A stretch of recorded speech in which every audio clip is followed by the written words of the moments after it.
But I will be wearing anyway, so that's just me.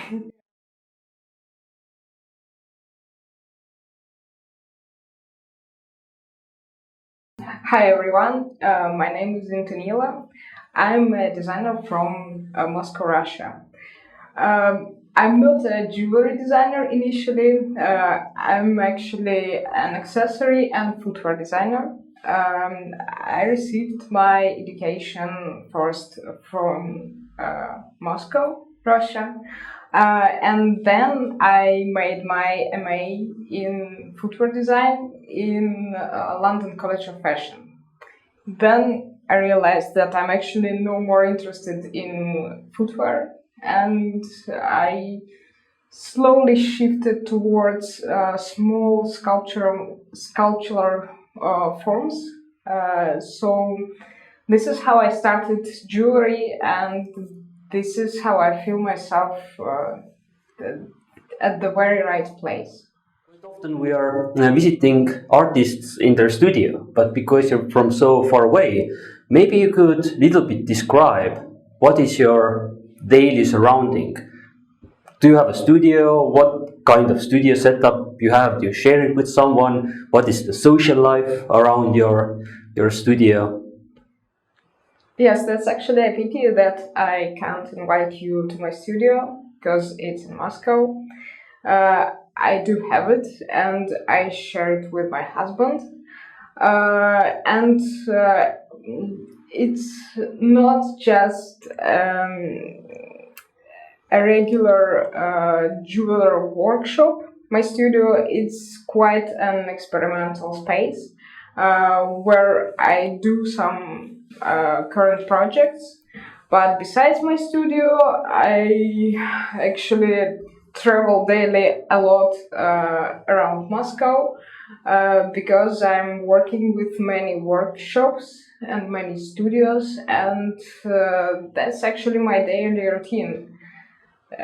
So yeah, I'm sharing it between some areas around my city, and this is my day.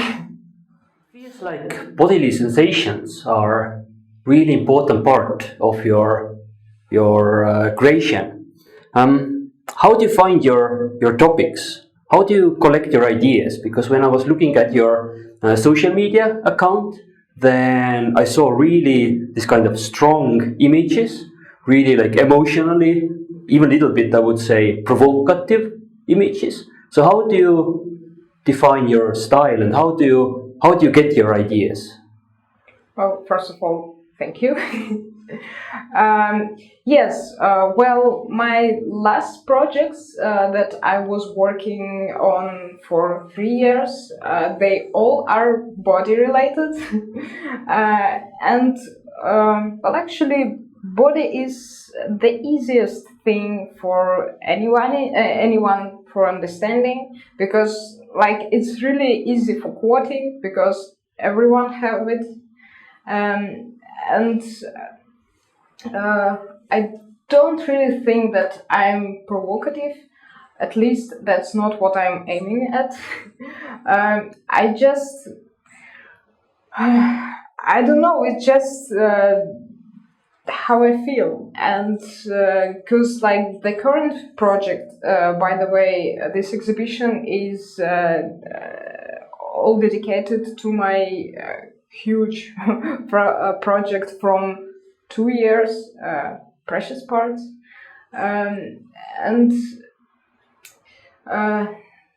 I just wanted to express the keen feeling of trying to love yourself. And this project evolved to several new ones. The one was Precious Text, about our blemishes and our mistakes. So the precious part is dedicated to something that is considered to be imperfect, the keloid tattoos. So this is one of the pieces, and the keloid tattoo is just a small scar tissue, and that's how I moved from that project to the new part, precious cars I'm currently working at. But it's really in the developing, and I'm not really sure when I will be able to introduce it. So it's in the making, and this exhibition is this part of just a small part of this huge project that I'm working last several years. When I look your works, then it doesn't seem like you have a classical goldsmithing studio, but you have much more experimental style. So maybe you can a little bit describe your process. What kind of tools you use? What kind of ways you are working? Well, as I'm not a jeweler with a classical jewelry education, this is the thing that I will be starting to do in the September. I will be starting my second MA degree in jewelry. For the jewelry part of my projects, I work with jewelers and the factories. My part is just experiments. And for example, if we're talking about these things, this is done with electroforming, and it taking several parts of developing. We making a plaster cast from models, then we work on the silicon forms, and then we grow it in copper. So my process is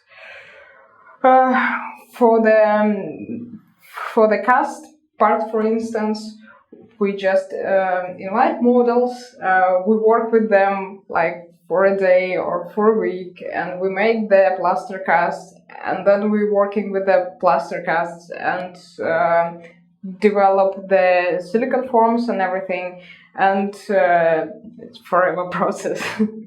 And for the jewelry part, I just do the sketching, I just do the technology sketching and the developing of technology, and then I go to everywhere because it's my things are really complicated to make, and I usually work with many factories, and it's like a really long process of developing from the sketch to the final thing.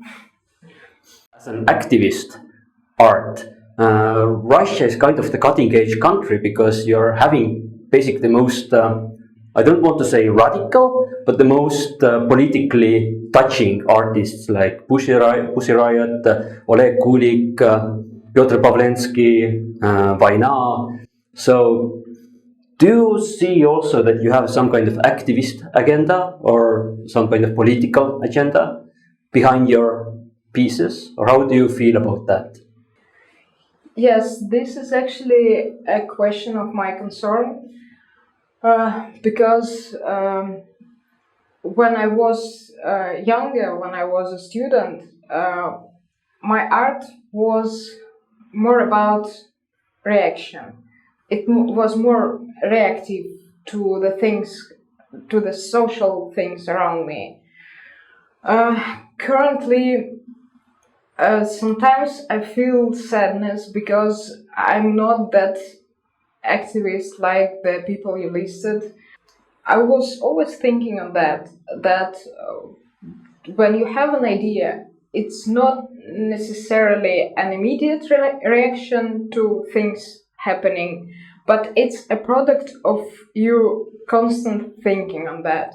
And you just have an idea like boom, and sometimes you don't even realize of what's happening there. But then when you start developing and you're like, after the project is done, you're like, oh, this is actually what is happening now. And I wasn't thinking on that when I got this idea. But this is a product of the thought going around in circles in your head.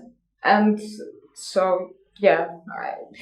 But I wish I was more politically active because, as you mentioned, when you're just staying calm in the current situation we have, it's just not the way to go, because you just like constantly admitting the situation. So I think the art have the purpose to push boundaries and to push the current situation.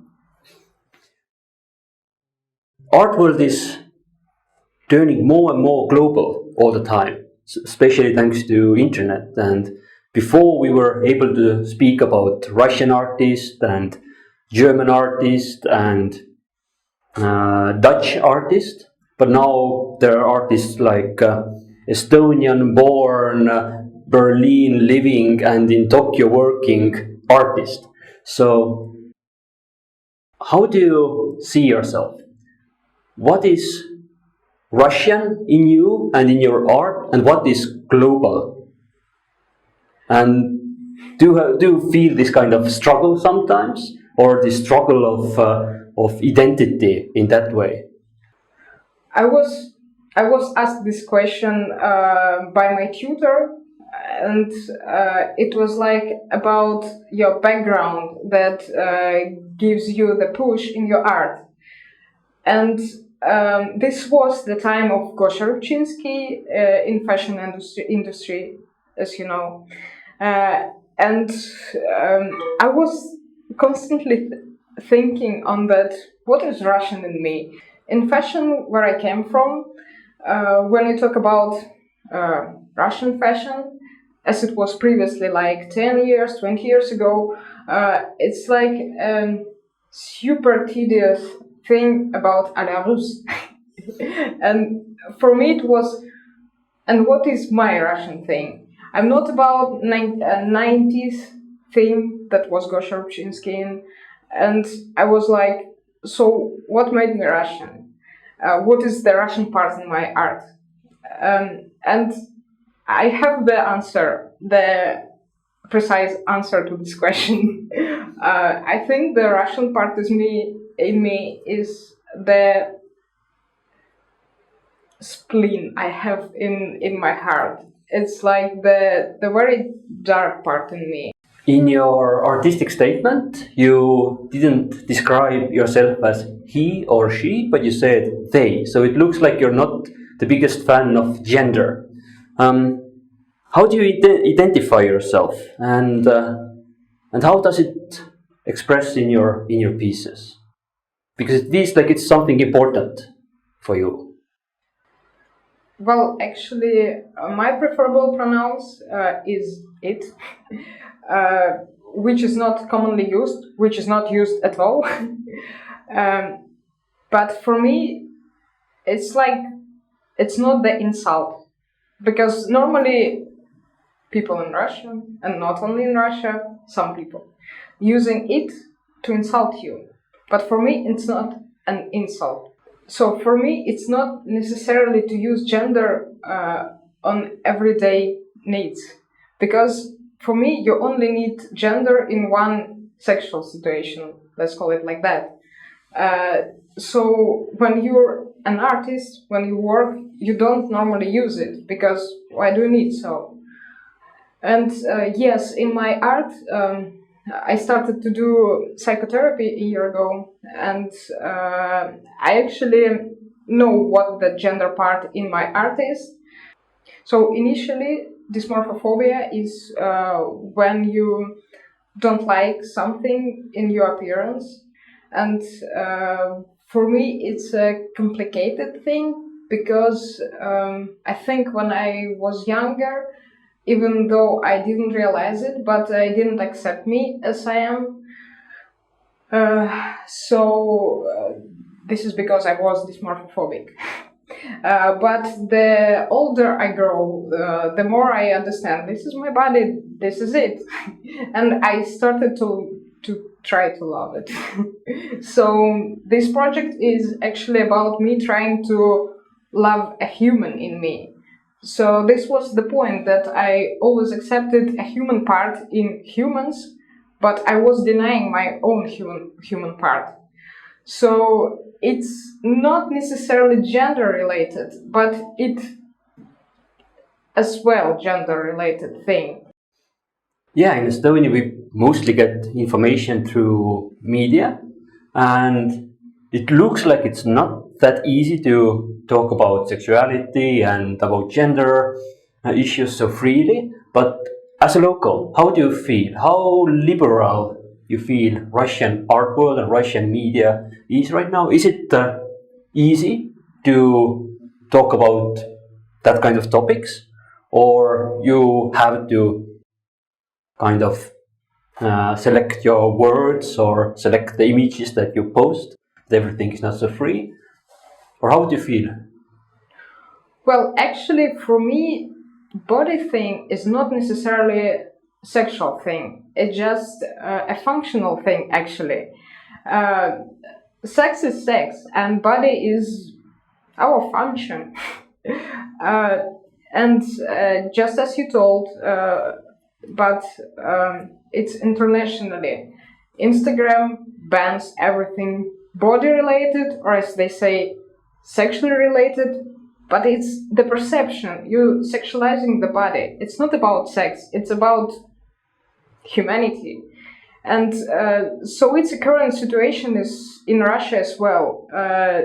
Well, Instagram is one of the strict social medias about that, and this is disappointing.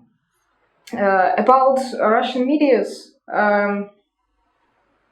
we have plenty of absolutely incredibly ridiculous laws about the sexuality, about the propaganda. That's what we are famous for. And about the insults towards religion. So this is a huge mesh of everything altogether, and people got offended, or saying that they got offended by a naked body because they read it as in sexual context. And for me, it's just lame. In example, in Instagram, female nipples are banned, but male nipples are not. So it's a quite interesting way to censor the body. It's a double-faced thing, I think, because you either do it not allowed to anybody or allowed to everyone, because it's like absolutely synthetic separation, people in groups. For what reasons? Yeah, in that case, you have to do art, because if you wear your breastplate, which has breasts and nipples on them, then Instagram female nipples that you can Instagram can afterwards. And I saw that you're internationally quite active. In Paris, I think I saw something, and in Tokyo, if I'm right. Where are you, and where can we see your works? What are your next steps, future plans? Well, actually, I'm really happy that this exhibition is my first personal solo show. I'm so really happy to have it, and I'm really enjoy the place and everything. And yes, in Russia, the contemporary jewelry thing just started to slowly unwrapping, slowly, and this is the big part of jewelry activists, but it's like a really slow process. And yes, you wanted to be recognized internationally, and you try to work in this area. I mostly have clients not from Russia, so I consider myself quite cosmopolitan. So yes, because art belongs to everybody. It's not just area related. and it's the point of mixing everyone's opinion and everyone's vision. This is it.